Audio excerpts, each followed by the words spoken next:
शुरू अल्लाह के नाम से और करोड़ हा दरूद व सलाम मोहम्मद अरबी सल्लल्लाहु अलैहि वसल्लम और उनकी आल पर। मैं हूं डॉक्टर रऊफ़ राना। इस वीडियो में मैं प्रोस्टेट और उसके इलाज में इस्तेमाल होने वाले टेम्सोलिन कैप्सूल के बारे में बात करूंगा।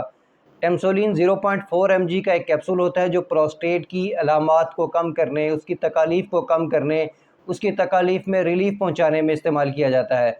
ये एनलार्ज प्रोस्टेट में इस्तेमाल किया जाता है। ये बुनियादी तौर पर प्रोस्टेट को तो श्रिंक ज़्यादा नहीं करता, लेकिन उसकी वजह से जो तकालीफ पैदा हो रही होती हैं उसको काफ़ी हद तक कम करता है, उससे रिलीफ देता है। अब आपके जहन में ये बात आ रही होगी कि ये प्रोस्टेट क्या है। प्रोस्टेट एक ग्लैंड है जो कि छोटी सी पिंग पोंग बॉल के साइज़ का एक नरम सा ग्लैंड होता है।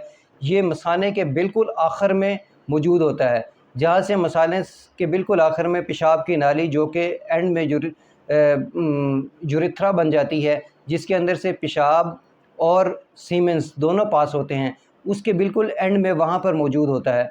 ये जो पेशाब की नाली है ये ग्लैंड के बिल्कुल दरमियान से गुज़रती है, प्रोस्टेट ग्लैंड के बिल्कुल दरमियान से गुज़रती है। जैसे ही रिप्रोडक्शन साइकिल हो रहा होता है, स्पर्म एजैकुलेट हो रहे होते हैं, मनी का इखराज हो रहा होता है, उस वक़्त ये ग्लैंड एक्टिव होता है और वो मादे के साथ साथ वो पानी, वो सिक्रीशन पैदा करता है, जिसकी वजह से जो स्पर्म्स हैं वो ट्रैवल भी करते हैं और सेफ़ भी रहते हैं। इस तरह ये रिप्रोडक्शन जो सिस्टम है उसका एक ग्लैंड है, उसमें मददगार साबित होता है। लेकिन उम्र के बढ़ने के साथ साथ ये ग्लैंड जो है बाज़ औक़ात बढ़ना शुरू हो जाता है और इसकी जो साइज़ है वो इंक्रीज़ होना शुरू हो जाता है। जैसा कि मैंने आपको पहले बताया कि पेशाब की नाली बिल्कुल इस ग्लैंड के दरमियान से गुज़रती है। जैसे ही इस ग्लैंड का साइज़ बड़ा हो जाता है तो पेशाब को गुज़रने में दिक्कत होती है, क्योंकि इस ग्लैंड के बढ़ जाने से जो पेशाब की नाली है उस पर प्रेशर पड़ता है और वो तंग होने लग जाती है। ऐसी सूरत के अंदर जो मरीज़ है, मुतासरा मरीज़, उसको पेशाब करने में बहुत दिक्कत होती है।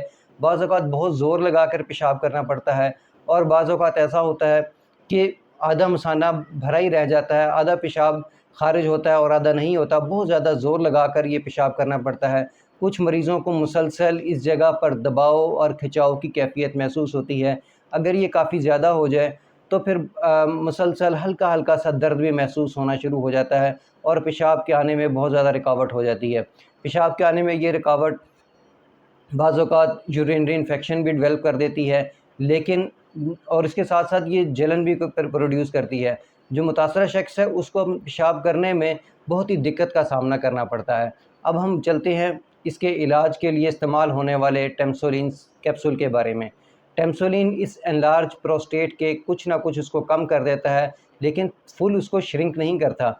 उसकी वजह से जो इस पे प्रेशर पड़ा होता है पेशाब की नाली के ऊपर, वो काफ़ी हद तक कम होता है और मरीज़ को पेशाब करने में बहुत आसानी हो जाती है। उसका मसाना पूरा खाली हो जाता है और वो प्रेशर जो उसको पहले अप्लाई करना पड़ता होता है पेशाब करते हुए, वो अप्लाई नहीं करना पड़ता। इसकी जो डोज़ है वो अमूमी तौर पर 1 कैप्सूल दिन में रोज़ाना है।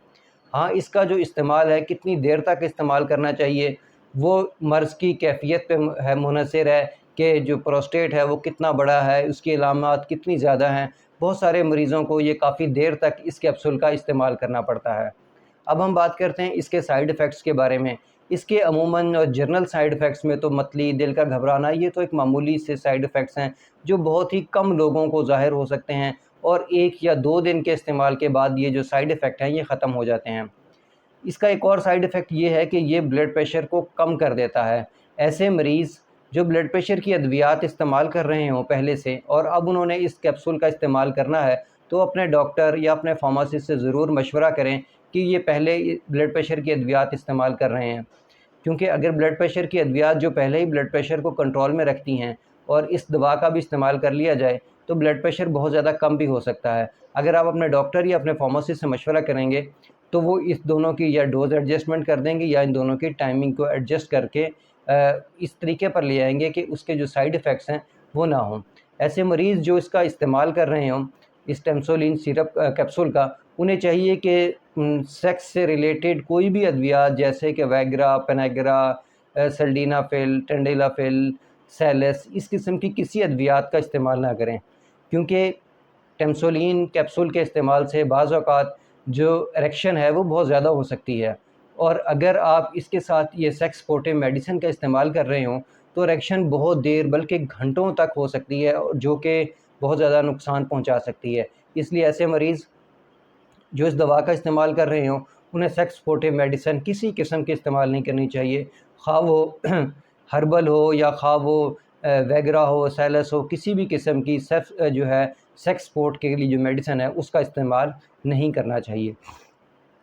ایسے مریض جو گردوں کے عارضے میں مبتلا ہوں یا ایسے مریض جو لیور کے عارضے میں مبتلا ہو، انہیں اس کیپسول کا استعمال اپنے ڈاکٹر کی ہدایت کے مطابق کرنا چاہیے۔ اور ایسے مریض جن کو متلی کی کیفیت ہو یا اس کو کھانے کے ساتھ فوراً اسکن ریشز ہو رہے ہوں، بہت زیادہ سویر قسم کے الرجک ریئیکشن ڈیولپ ہو رہے ہوں، وہ فوراً اپنے ڈاکٹر سے رجوع کرے اور اس دوا کو استعمال کرنا ترک کر دیں۔ اگرچہ اس کی ہائپر سینسٹیویٹی بہت کم ہے، لیکن اگر پھر بھی کسی مریض کے اندر یہ ہائپر سینسٹیویٹی ڈیولپ ہو جائے کہ اس ایک کیپسول کے کھانے سے اسکن پر ریشز آ جائیں، ہونٹ پھول جائیں، آنکھوں میں سویلنگ آ جائے، تو فوراً اس دوا کا استعمال ترک کر کے اپنے ڈاکٹر یا اپنے فارماسسٹ سے رابطہ کرنا چاہیے۔ مجھے امید ہے کہ میری یہ معلومات آپ کے لیے فائدہ مند ہوگی۔ اللہ آپ کو اور آپ کے تمام اہل خانہ کو صحت والی زندگی عطا کرے۔ اللہ حافظ۔